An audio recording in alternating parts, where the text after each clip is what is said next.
everyone, and welcome to Week 7, Day 2 of the LEC Summer Split. Lots is on the line today, most importantly for Misfits and SK, if they have got a lot of catching up to do if they want to keep their playoff hopes alive. Hello guys, I am EpicSkillshot, and today joined by Big Papa and Vedius here for Ready Check. I was the actually Big paid. Papa for Day 2. Are you ready? I was paid to say that. Sorry, dude. I was paid to say that. I had to say Big Papa. I love it when you call me Papa.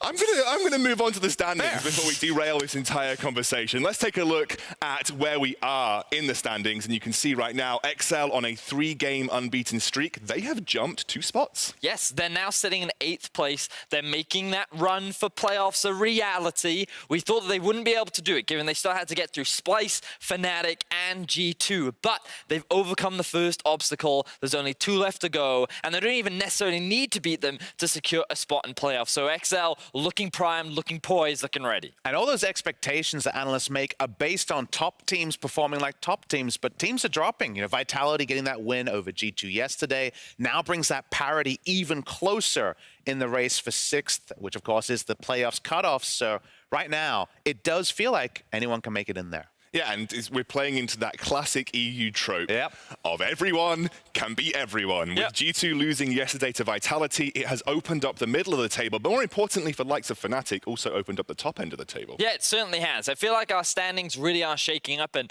I have my eyes mainly focused on the bottom half of the table because to me it feels like that our top half is relatively solid. Even though they're dropping games here and there, they've managed to build up enough of an advantage that I'd be very surprised if the likes of Origin and CHK were actually pushed out. But I'm keeping my eyes on who of our bottom teams will be able to make that that final push through, who can make those upsets happen, and who can actually secure those 5th and potentially 6th place spots. I mean, the heat is really ramping up now. That's kind of what we have to look towards. With everything on the line, we still have that situation where anybody can make it. Obviously, some teams need a little bit of extra help, but realistically, anybody can get there. I think every team except for SK Gaming, if I understood the stats meeting right, has their own fate in their own hands. They can still win out and make it to playoffs. SK Gaming need a couple of other results to go their way, but that's an exciting place to be in. We're ignoring, of course, a final match where it might just decide top place between Fnatic and G2. Yeah, it certainly will, because due to the head-to-head situation, if Fnatic is able to find a win over G2, not only do they tie them in the standings, but they will be 2-0 up over G2 esports. Hold that head-to-head. Meaning that they can hold that first place spot for now. So a lot on the line. The battle for Athens is certainly on, and it's only going to be an exciting next couple of weeks. And this is a very, very important day. But with only 2.5 weeks left before the playoffs begin, let's check in with QuickShot to see how G2 are doing. They suck now.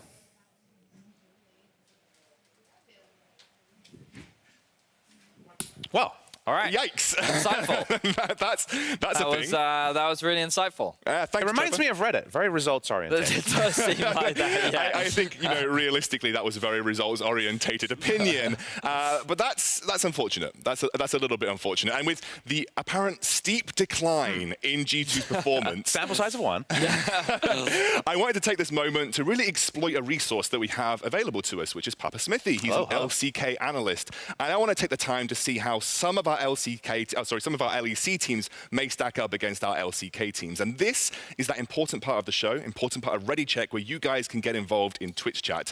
What you need to do is when we compare 2 of the teams, you either spam LEC or LCK to be able to vote on which team you would think that best of 1 matchup. Feels like a fair platform. Very scientific. Yeah, I'm sure people here are going to be agnostic of region and just go for the winning team. That's what I think. Yeah, I think Twitch chat, this is upon you. Behave, Twitch chat. You're objective. You are the objective viewers. You're here to vote in accordance.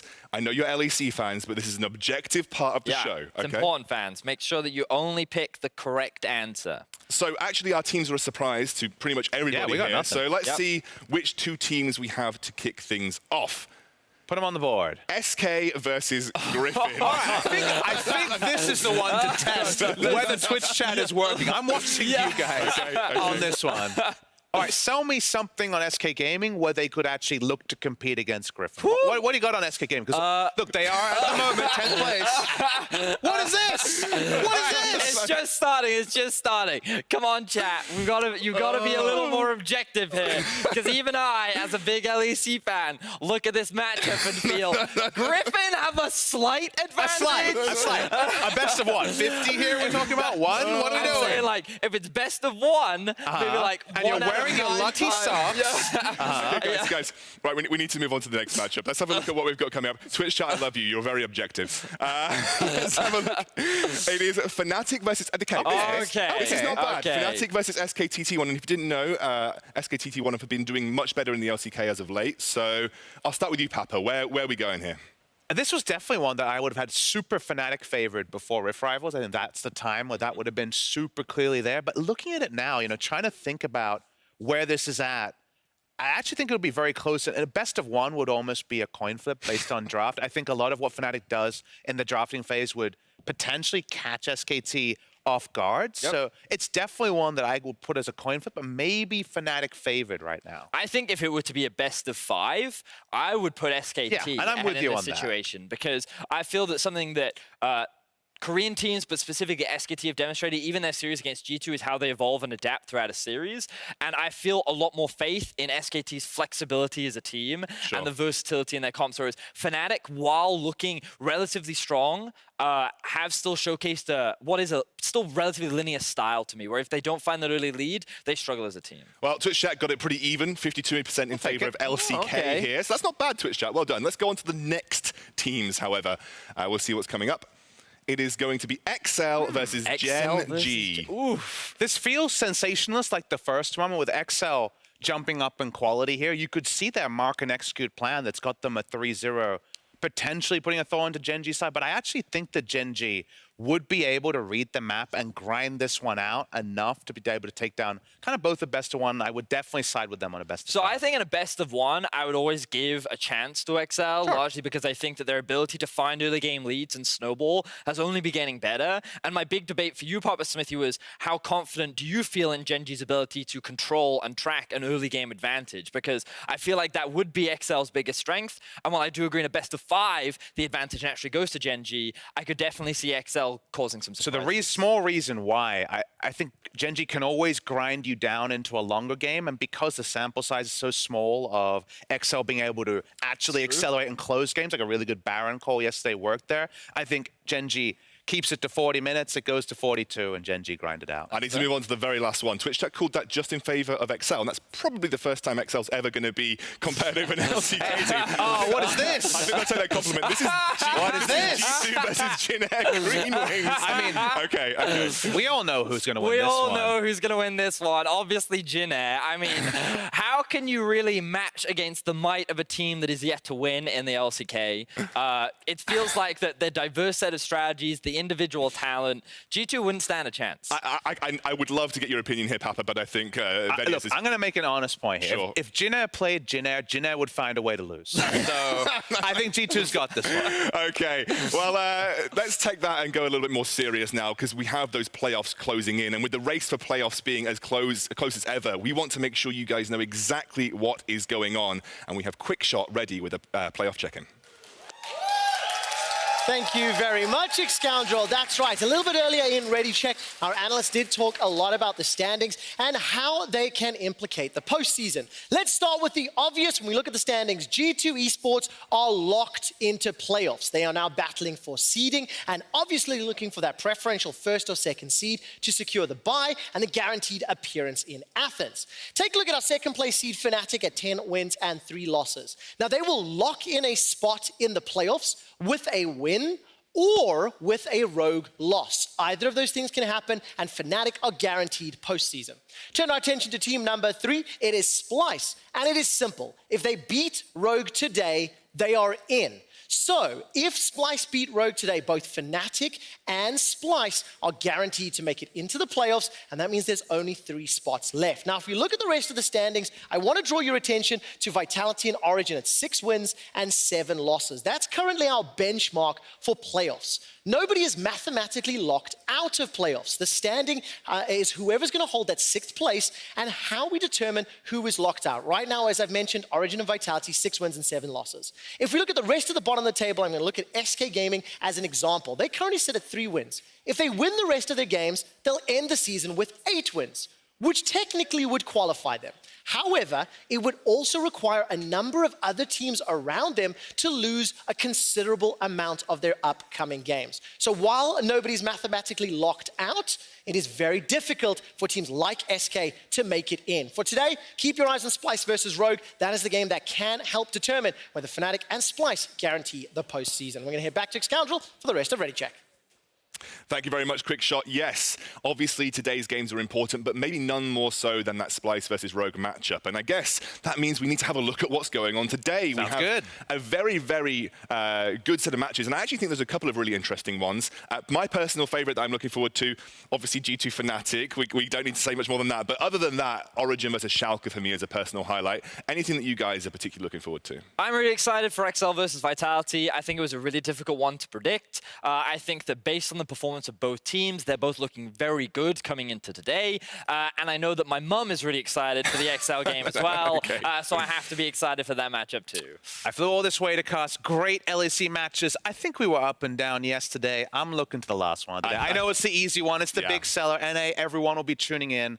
I have great faith we're going to see something amazing in this match of the eons.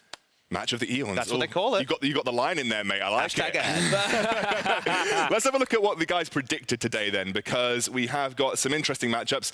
I kind of just chose randomly. Let's have a look at VODS. You went Misfits, XL Splyce, Origin G2, and the only difference that we've got here, and that's what I'm going to press you on very quickly, XL versus Vitality. Why XL? So it was a really tough one for me. Largely, I have a little more faith in XL's consistency over the last 2 weeks, because Vitality, whenever you see something great from them, you also then tend to see new problems arise immediately the following game. So I'm putting a little bit more stock in the fact that XL only seem to be getting better and better from game to game. And I think it's very easy to overinflate Vitality beating G2, and yet I have a Vitality prediction up there. And then honestly, that's because the Vitality side of the game was very, very strong. And even when you exclude the Garen, I thought 2v2 bot lane, Vitality were able to grow up a big lead. I think that's an area they could target against XL, which isn't as tested, that potentially they could find the victory. So I think this one will be very, very close. Of course. I think it moves us on from the games that we had yesterday. And we did have some spicy games yesterday. And I think one of the most interesting picks that we saw, a moment of sheer brilliance, was when G2 locked in Garen. We have got Ender nearby to break down the do's and don'ts of this pocket pick.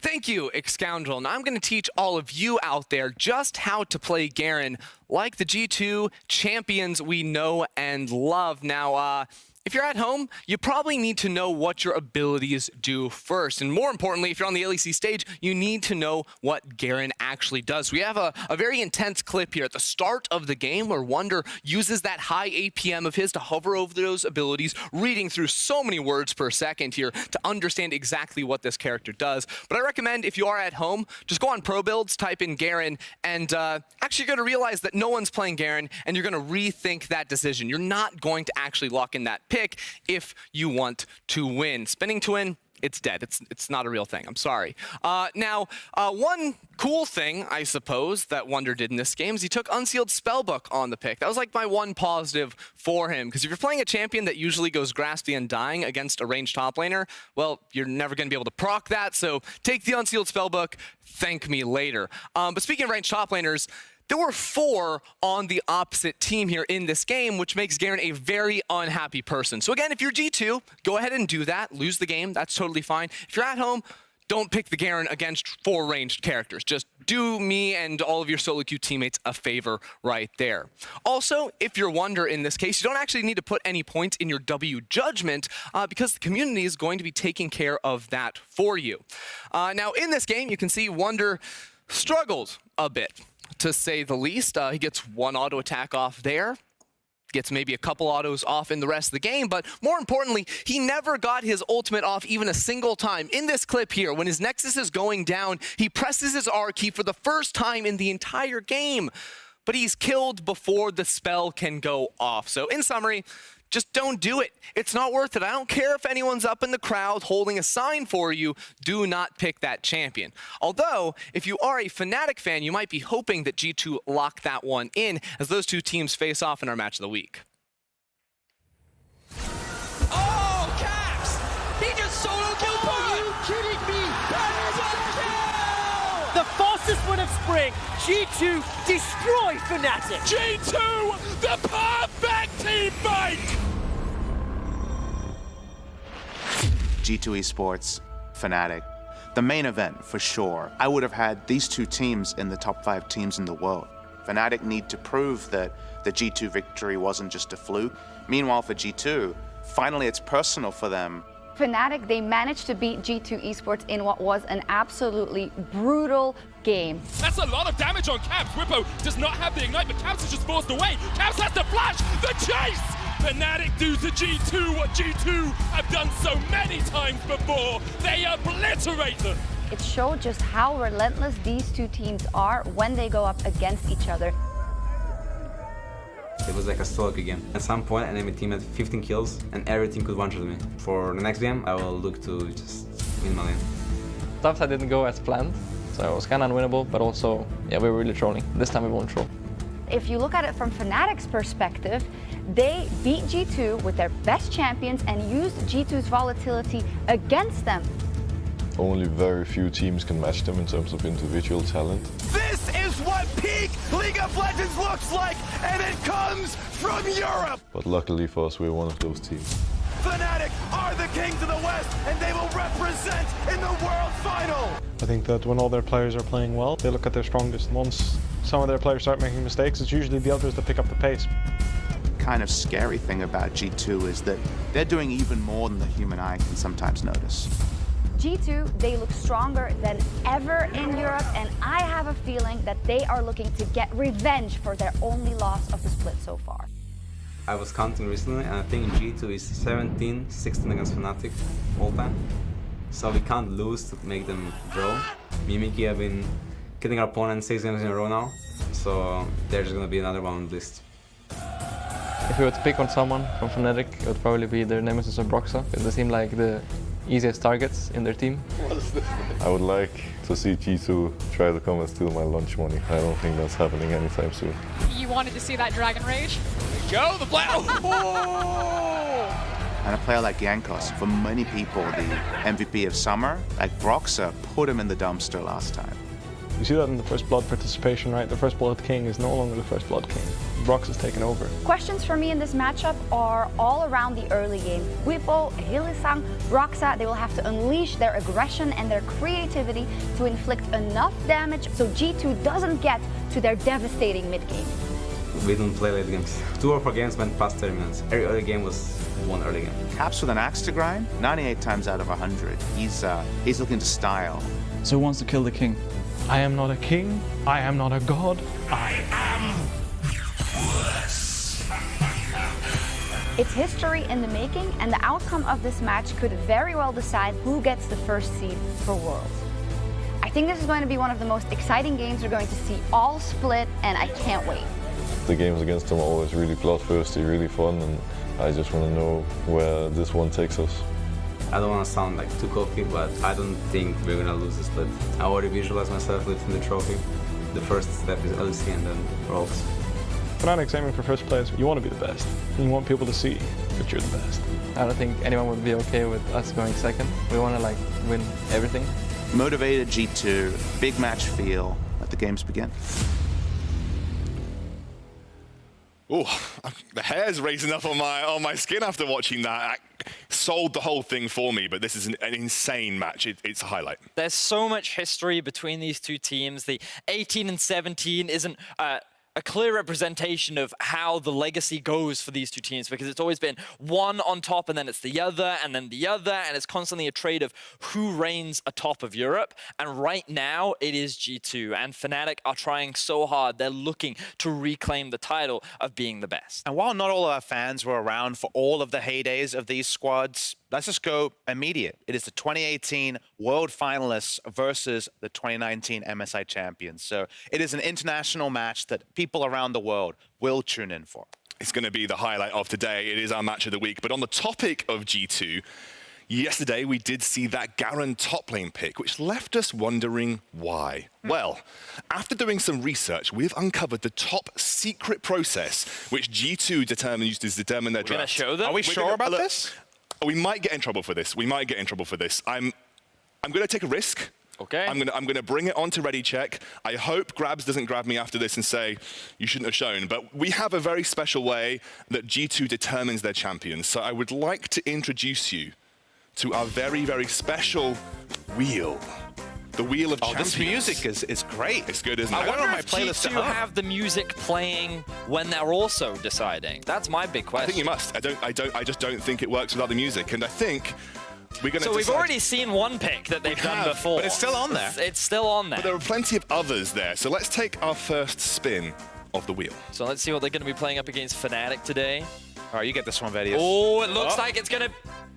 It's Shaco. Okay. Go. How do they play Shaco? It's going to be Shaco support. I think it'll be a Shaco support. You can have Mickey play it down in the bot lane. You go AP Shaco. You stack up those boxes in the brush. You get a lot of brush control. I think that's an effective way that they can take advantage of this pick. They tried Garen in the brush. It didn't work. But the boxes, you can move around. You don't have to be there the entire time. You can make those macro plays and leave the boxes to be your friend. Think of the roams as well. He comes into your lane invisible. Boom. Surprise Mickey. Easy gang setup. Okay, I've got another spin. I want to wait on this one. I've always wanted to do that thing where you spin the wheel. Okay, spin it. Ready?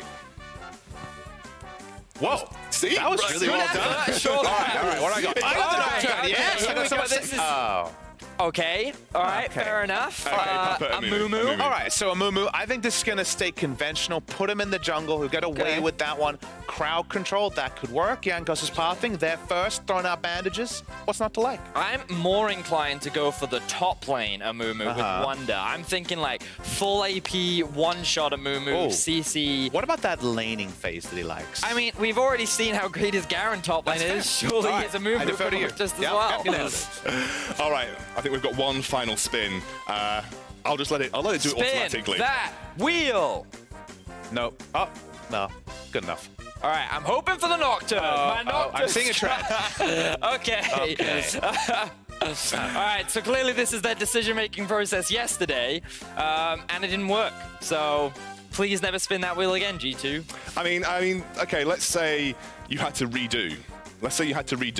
Hey, we actually got some help from our Fnatic friends. Exactly. On the segment yesterday. That's true. We heard it from Whippo. Predator Garen is the way to go. That does make sense. You can gap close with it. It's a bit more burst damage. I'm loving it. Fnatic actually gave G2 the solution they needed. I don't think we're going to see our game show influence G2's picks today, unfortunately. It is a big stakes match. You know, bringing it a little bit back to reality. It's a big stakes match, and as much fun as we've had with the wheel, I think we're actually going to see a different flavor from G2 today. I think it's going to be more serious. I hope so, because I think this is a matchup where they care very much about how they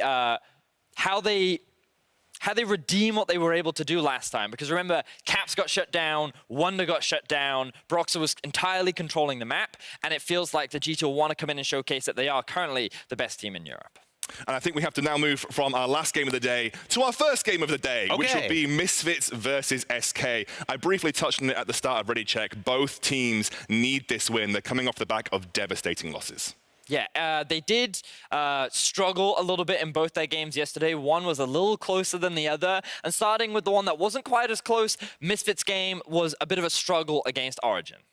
And then with Misfits in particular, the big issue there was they had a nice idea at the start of the game, trying to get the lane, to get the preferential lane for leader.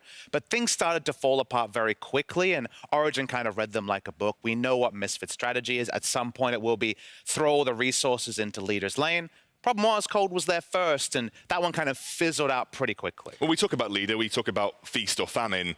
This was one of the famine games. Yes. This was leader not popping off. But the stats here highlighted, the one thing that I do want to draw your attention to is this kill participation at 80%. It makes me feel that Misfits as a whole struggled here. See, it's a big number, so you're kind of baited into thinking that's a good thing for Misfits, but it kind of echoed for me that the only plan Misfits had when the early game didn't go perfectly was, let's send everyone bot lane. Origin was there first, or there to counter gank, and this was not what I was hoping for. I was kind of pushing for, give Dan something like his Jax that he can carry on, and then when leader gets to leader levels of carry potential, he can take over the game. But with the Karma, trying to buff up teammates that just weren't ready to go, and buffing up leader wasn't enough. And this is the big thing that I think we continue to highlight with regards to this Misfits team, is that leader is in a stage of development. This is still his first split. He joined halfway through. He did have a couple of intermittent games, but now he's playing with effectively like his comfort roster. And I feel like that the team is trying their best to enable him, but the rest of the teams in the LEC are looking for an opportunity to shut him down at every opportunity. So increase the options in your team. Put Dan in a position where he can also threaten to carry. If it's all about leader, it's predictable for both sides, and predictable doesn't get you playoffs. On the other side of the coin, we've got SK. They're on an 8-game losing streak. Yep. It could not be worse for them in such a critical period of the LEC to be on this kind of losing streak. How do they turn this around? Well, I think that right now, bringing in GenX was a great change, and I think that we got to see an opportunity where they almost won this game, but the bigger issue is that realistically, they never should have been in a position to win this game anyway. We saw the ball being thrown back and forth multiple times, and it was a bit of like a hot potato as who's going to drop it first. And while it looked like that Rogue was actually the one to drop it, in the end, they were able to hold out in that base defense long enough to actually mount that comeback and ultimate win. And that must have been devastating for SK. And all we can hope for is that GenX continues to provide more creativity and options in how they play, because right now, we're only going to see a further and further decline, and that lose streak extended. Definitely, it feels like there's a mid-game they might feel decent about on the SK side, but especially the late game and to some degree the early game, they were kind of forgettable and needed a lot of work, not the sort of work that can be done in just a single day in 24 hours. I like the fact you mentioned GenX, because it actually brings a really unique flavor to this particular match, because it is essentially a rematch of the European Masters Spring Split Finals, which will be GenX versus Leader and Dan versus Sacre. This was exactly the same matchups that we saw in the European Masters Spring Finals. And there's a bit of history here. Misfits won that pretty convincingly, so maybe a bit of revenge for SK. Well, it could very well be, and I'm excited to see the fact that we have these EU Masters players rising up. We often talk about how GenX and Finn last week were two players we were looking forward to seeing if they would make their LEC debut, and now we're getting a rematch of the EU Masters finals, and I think it's exciting to see how they stack up against each other now that they have a lot more experience underneath their belt. And I just love that we can zoom out and appreciate that what happened in the EU Masters, that pathway from kind of playing solo queue to making it around the national leagues, which is a very unique part of the European ecosystem. The fact that we're recreating that in the LEC, in a match with playoff implications, like, it's kind of probably surreal for them, but it's just something we can appreciate, because seeing that growth is a great sign for EU. And coming into this matchup, my eyes will be on these two, or these four players, rather. I feel like Sacre has not had the most impressive split for his debut. He was hyped up a lot coming into the LEC, and expectations were that he would level up the SK that made it to playoffs last split. So far, he has not been able to do that. And whether that's a result of him or his team is very debatable. But today, I think that he has a great opportunity to showcase his skills up against the likes of Dan, a player that he has matched up against before. And on the other side, for Misfits, we want to see both their carries enabled more. You already talked about how we don't want to be seeing Dan on this Karma. We want to be seeing Misfits leverage the 1-3-1 style that they often found success with domestically and on the EU Masters stage. So all eyes will be on top and mid coming into this game. And at the end of the day, if I'm kind of pushed, the reason why I went against SK with this prediction is in that Final Four, when you need to win the game, they seemed, after an 8-game losing streak, to be completely out of confidence in how to close a game, over-forcing that Nexus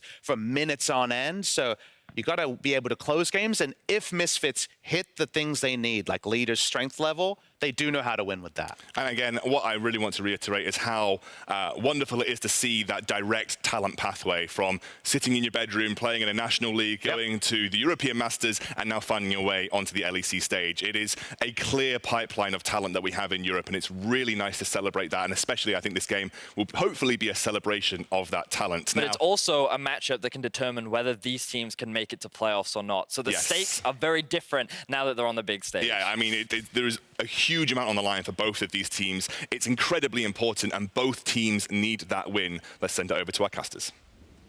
Thank you very much, Scoundrel. Welcome, everybody, to the Caster Desk. I'm QuickShot, joined by Ender, as we're jumping into SK, taking on Misfits. Every team in Europe has 5 games remaining before playoffs begins. And the pressure is as high as it's ever going to be for both of these squads. Yeah, I mean, time is running out with only 5 games remaining. The wins must come now, especially for a team like SK on an 8-game losing streak. This is their last chance, really, to turn things around. Absolutely the case. And as you said already,